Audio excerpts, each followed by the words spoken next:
If you are preparing your staff to teach a new curriculum this year, I want to share with you a draft agenda of exactly what approach to take. And I think this goes for any curriculum. So I specifically have worked with EL curriculum. So that's for ELA in the elementary and some middle school grades.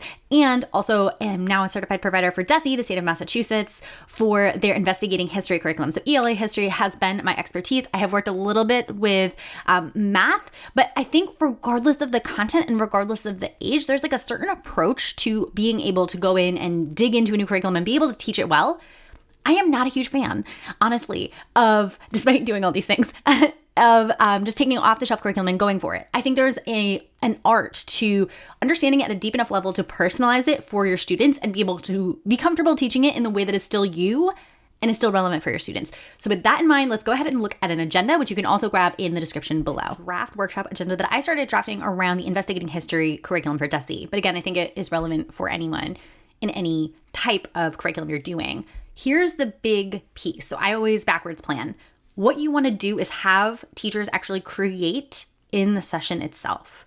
So this is good for if you're planning a PD for your teachers or you're looking at someone else as a provider, I think, and selecting who's going to work best for your teachers. And you know your teachers best, but here's a good list to check for anything. So a system, they need a system, right? Teachers need a system to teach the curriculum. So being able to familiarize themselves with where the materials are, with how am I going to translate what exists in whatever format, print or online, to what actually goes in front of students and how I articulate things to my students. That requires a good system. Now, your why, for me, this is really narrowing a focus on an underlying core principle or pedagogical approach. So we're always growing and learning as teachers. You can align this or encourage teachers to align their priority principle or their focus principle in alignment with a specific piece of the curriculum that also ties to your larger school or district goals, whatever makes sense for you. There are 4 core underlying principles of the investigating history framework. So I would encourage in this specific example, someone to choose one of those and then just be really clear about why.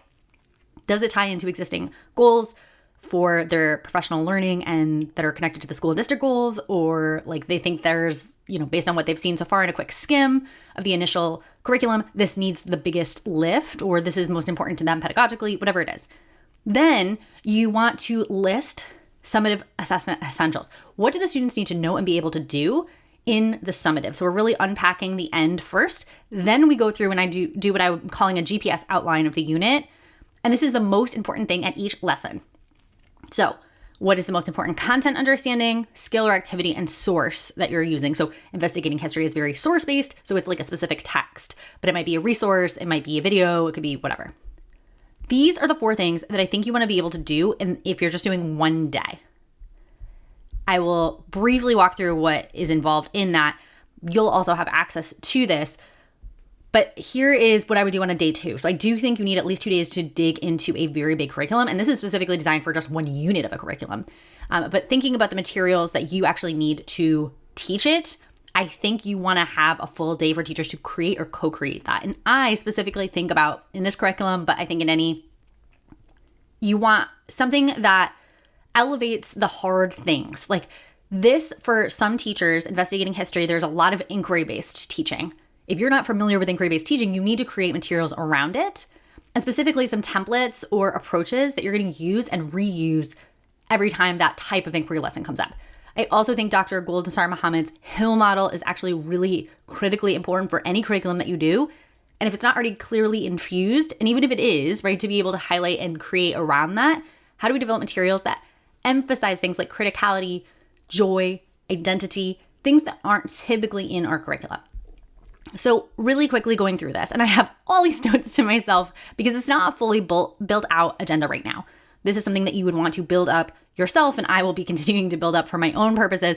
But what we'll do first, I would start with a demo lesson from the curriculum and do an initial debrief and then give them what I need time. So they're just going into practice, right? They're exploring the resources. Looking at the 4 core principles, they're going to pick one and they're going to debrief why that is. You could do things like a poster annotation or a human barometer for this practice. Definitely throw in a break there. This is heavy work. Then we'll unpack the summative and we'll share out.